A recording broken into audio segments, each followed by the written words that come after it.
Hello guys, welcome back to my channel Programming with a Purpose. In this video, I'm going to show you how to debug a code in Xcode, and I will be using the project that I have used for the integration of Firebase. So let's get started. So let's see how to see the debugging options in Xcode.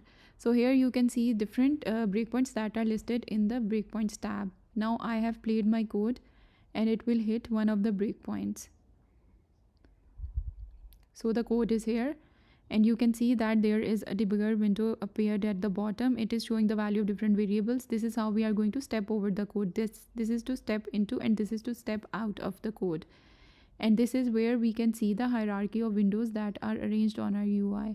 So when you are going to scroll it, it is going to show you all the background controllers that are added to our view hierarchy.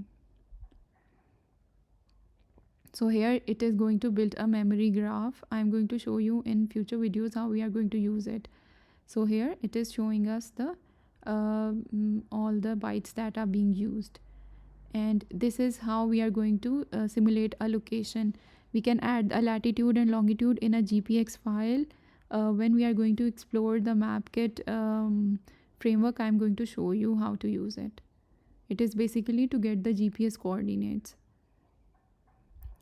So here you can see the network disk, memory and CPU usage for each of the process and threads that are being used. Here there are 6 breakpoints we have added into our code. You can enable, you can check a breakpoint enable and disable by clicking on this point or by going to the one by one to the actual file.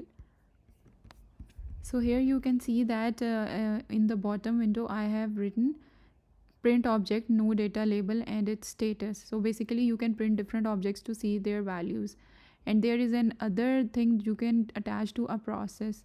For example, if you have an iPhone that is connected, you can attach to a certain process and debug that process using your Xcode IDE.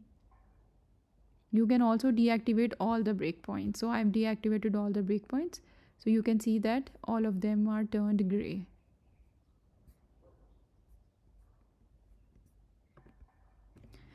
So guys, this is just the basics of debugging in the Xcode IDE. I'm going to explore it further in some future videos. I hope you are enjoying the content. Do not forget to subscribe this channel. Take care of yourself. Goodbye.